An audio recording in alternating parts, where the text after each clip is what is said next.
Reshalom. C'est bien, c'est bien, c'est bien. Une dame décède à Jérusalem et dans la tradition juive, c'est le Chevra Kadisha qui est un groupe qui s'occupe d'aider la famille à traverser cette épreuve qui est celui de deuil de la mort d'un cher aimé. Et donc la Chevra Kadisha s'occupe d'aider la famille à comprendre les règles et comment le faire en bonne et due forme. Et cette dame qui décède à Jérusalem n'a pas de proches parents en Israël. Son plus proche parent se trouve à Los Angeles. Donc il l'appelle, lui demande comment est-ce qu'il veut précéder. Et ils disent, on a une place pour elle dans un cimetière juif à Jérusalem, prestigieux, à côté des prophètes. Il a dit, je préfère qu'elle soit envoyée à Los Angeles. Ils ont dit, monsieur, mais il y a un certain coût, et selon la tradition juive, il faut l'enterrer dans les premières 25 heures, donc il faut faire assez vite, c'est assez coûteux. Il dit, non, j'insiste, je veux qu'elle soit ici, coûte ce que ça coûte. Ils ont dit, monsieur, vous avez tellement aimé votre belle-mère. Il a dit, oui, j'ai aimé ma belle-mère, mais ce n'est pas pour cette raison-là, en fait. J'ai entendu un juif qui a été enterré à Jérusalem à côté des prophètes dans un cimetière juif, et il paraît, selon la rumeur, qu'il y a 2000 ans, il est ressuscité d'entre les morts. Et avec ma belle-mère, je ne veux pas prendre des risques.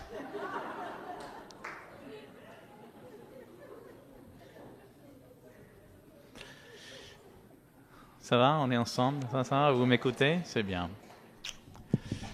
C'est une blague juive, et une des plus qui circule pas mal dans les communautés juives autour du monde, et surtout en Israël. Elle est bien connue du milieu juif, pas très connue dans le milieu chrétien, mais j'aimerais vous dire tout simplement que les Juifs parlent de Jésus. Les Juifs commencent à s'ouvrir à Jésus. Et la présence d'une telle association juive pour Jésus, des Juifs qui sont convaincus que Jésus est ressuscité d'entre les morts et qui veulent, en tant que Juifs, parler aux autres de ce bon message, cette bonne nouvelle, parlent de cette nouvelle ouverture. Et donc, Juifs pour Jésus, on existe dans une dizaine de pays un peu autour du monde. Et on est en contact avec des Juifs, on va dans la rue, on distribue des tracts. Et j'ai lu un exemplaire d'un tract aujourd'hui. Voici un tract, il y a un gars qui porte un t-shirt Juif pour Jésus. Il y a quelqu'un qui s'approche de lui en tremblant.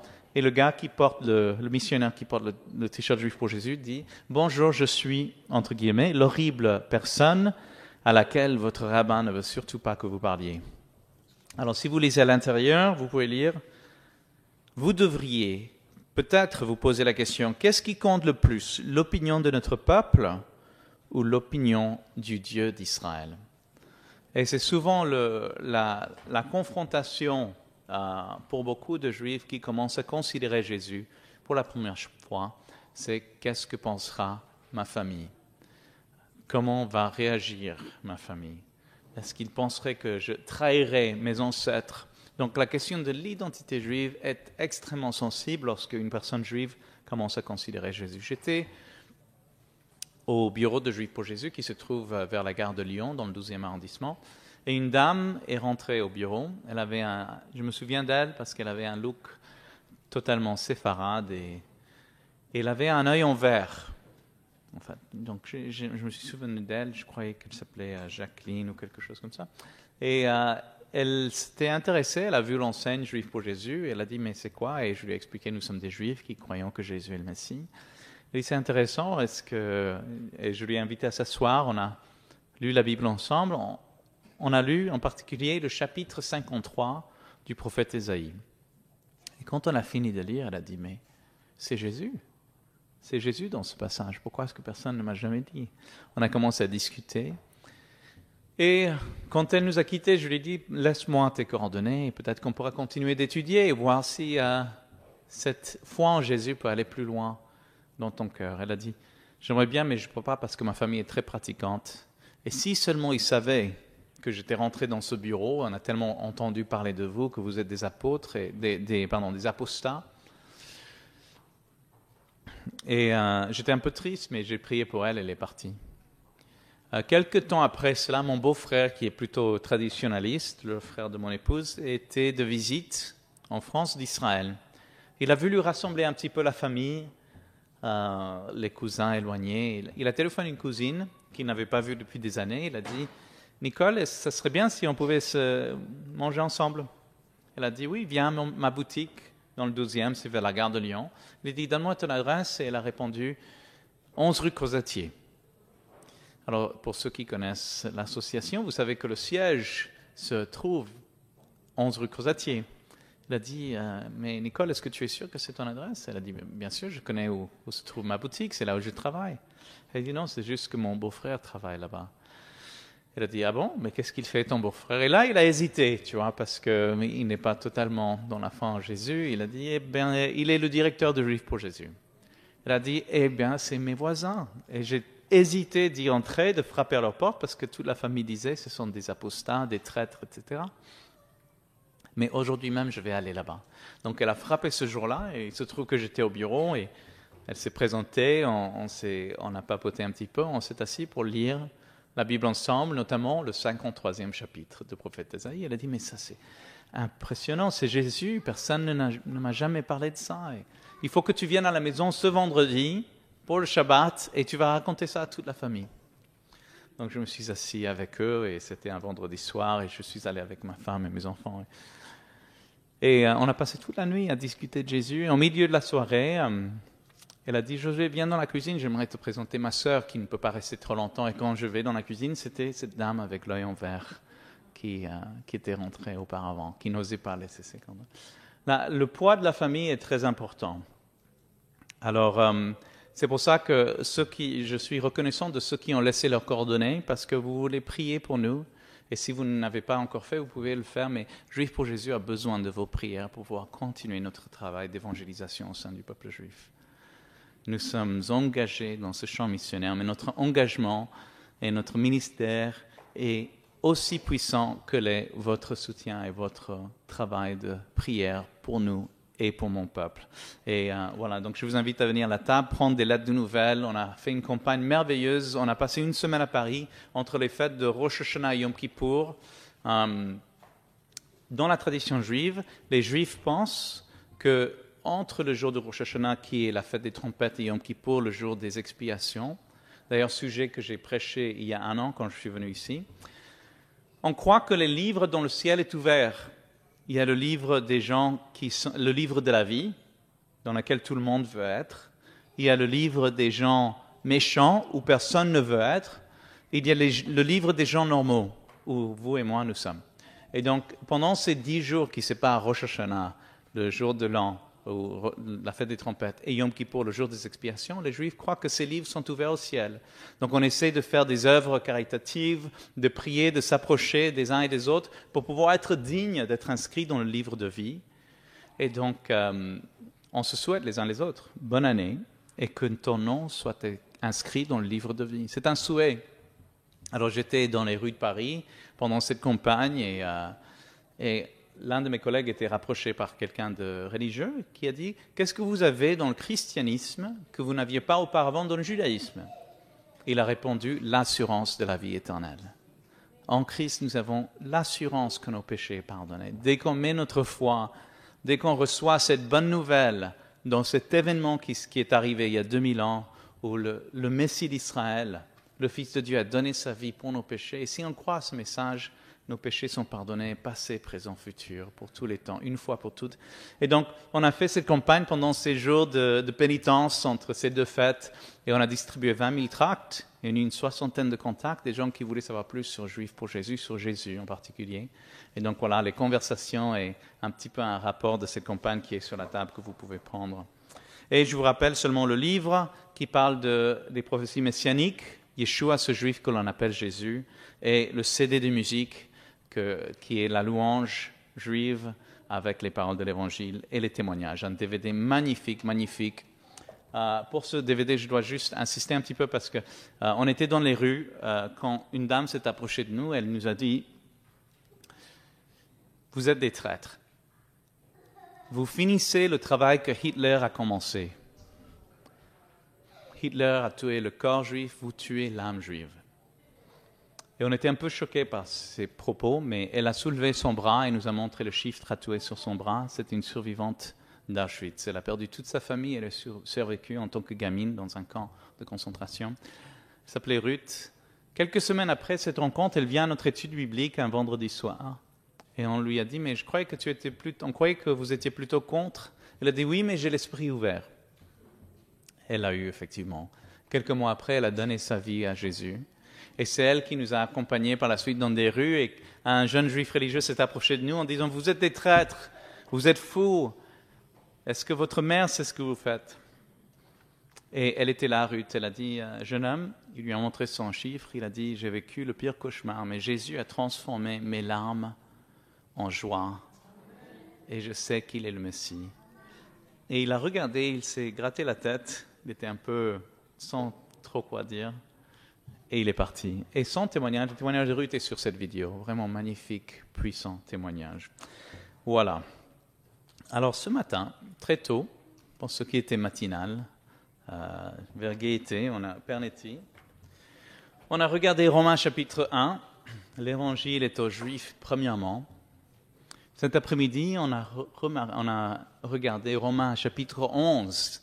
Le plan de Dieu malgré la désobéissance d'Israël et la jalousie suscitée par l'acceptation des non-juifs dans le plan de Dieu. Magnifique, quel voyage. On va aller même plus loin. On va regarder l'épître de Matthieu, le début du Nouveau Testament. Et Matthieu écrit vraiment pour des juifs messianiques. Si Romains ce matin était dirigé vers vous, vers les non-juifs, les chrétiens d'origine païenne, Matthieu cherche à stabiliser ou à enraciner la foi des juifs croyant en Jésus. En fait, les juifs croyant en Jésus, dans ce premier siècle, c'était des petites communautés qui étaient toujours en lien avec le peuple d'Israël et qui en souffraient. Ils étaient pas mal persécutés. Et ce n'est pas tout le monde qui a eu un contact avec Jésus, pas tout le monde qui a eu un contact avec les pasteurs. Ils se posaient des questions, ils commençaient à douter de leur foi, à douter, est-ce que Jésus est vraiment le Messie? Est-ce que Jésus est vraiment le Fils de Dieu? Et donc Matthieu commence ce merveilleux épître en disant, Jésus-Christ est le fils d'Abraham et le fils de David.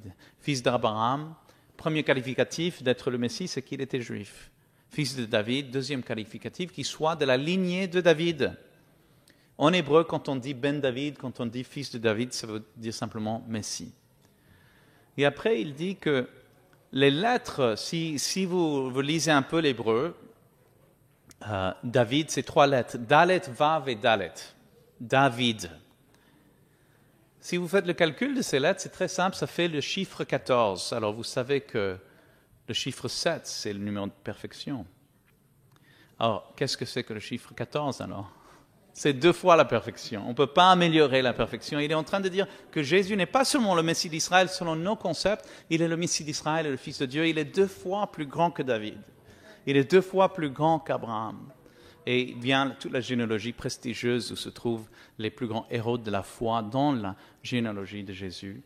Mais Matthieu essaie de dire tout cela pâlit en comparaison avec le glorieux Jésus. Et nous allons remarquer les paroles de Jésus dans ce chapitre 5 qui s'adressent à la question de la loi. À la question de la loi.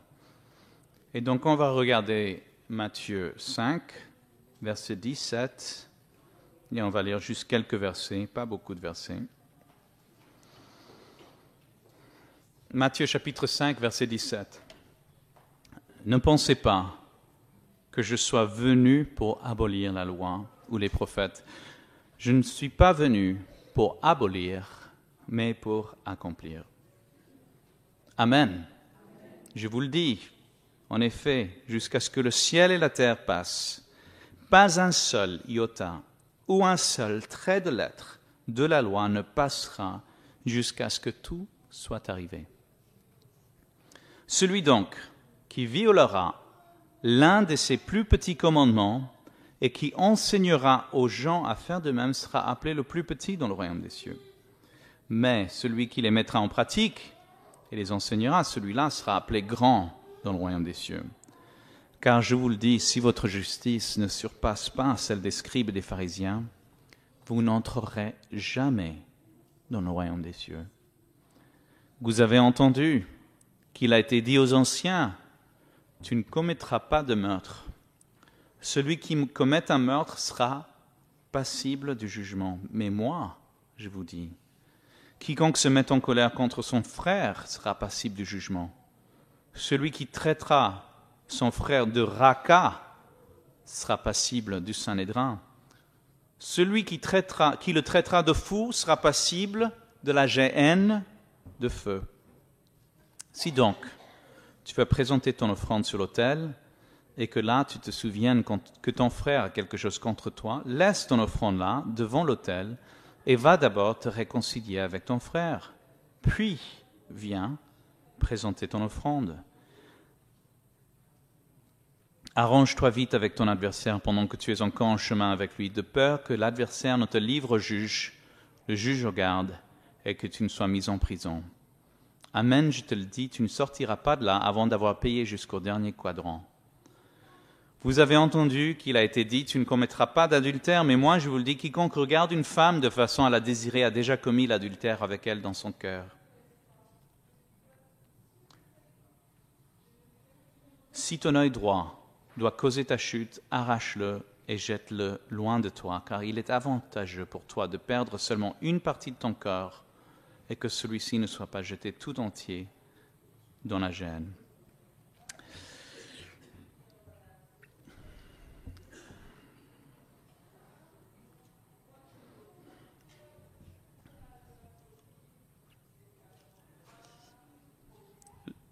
Le Talmud, qui est un commentaire rabbinique de la Bible, dit que le péché de lachon hara, le péché de médisance, de médire, de dire des choses mauvaises contre le frère, est égal au meurtre.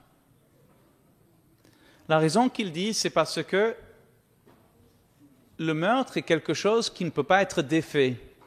Il n'y a rien que l'on peut faire pour redonner la vie à quelqu'un de qui on l'a pris.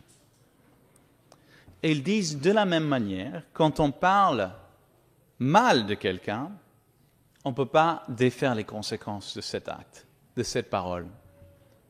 C'est tellement loin l'idée de médire dans le judaïsme que c'est indiqué comme la cause pour laquelle le temple a été détruit. Selon les rabbins, le temple a été détruit parce que la condition morale des Israélites était telle que ça a enlevé la protection divine sur eux, en particulier que les Juifs parlaient mal les uns des autres. Il y a l'histoire d'un fidèle dans une synagogue dont le rabbin, qui a été coupable d'avoir parlé mal de son rabbin.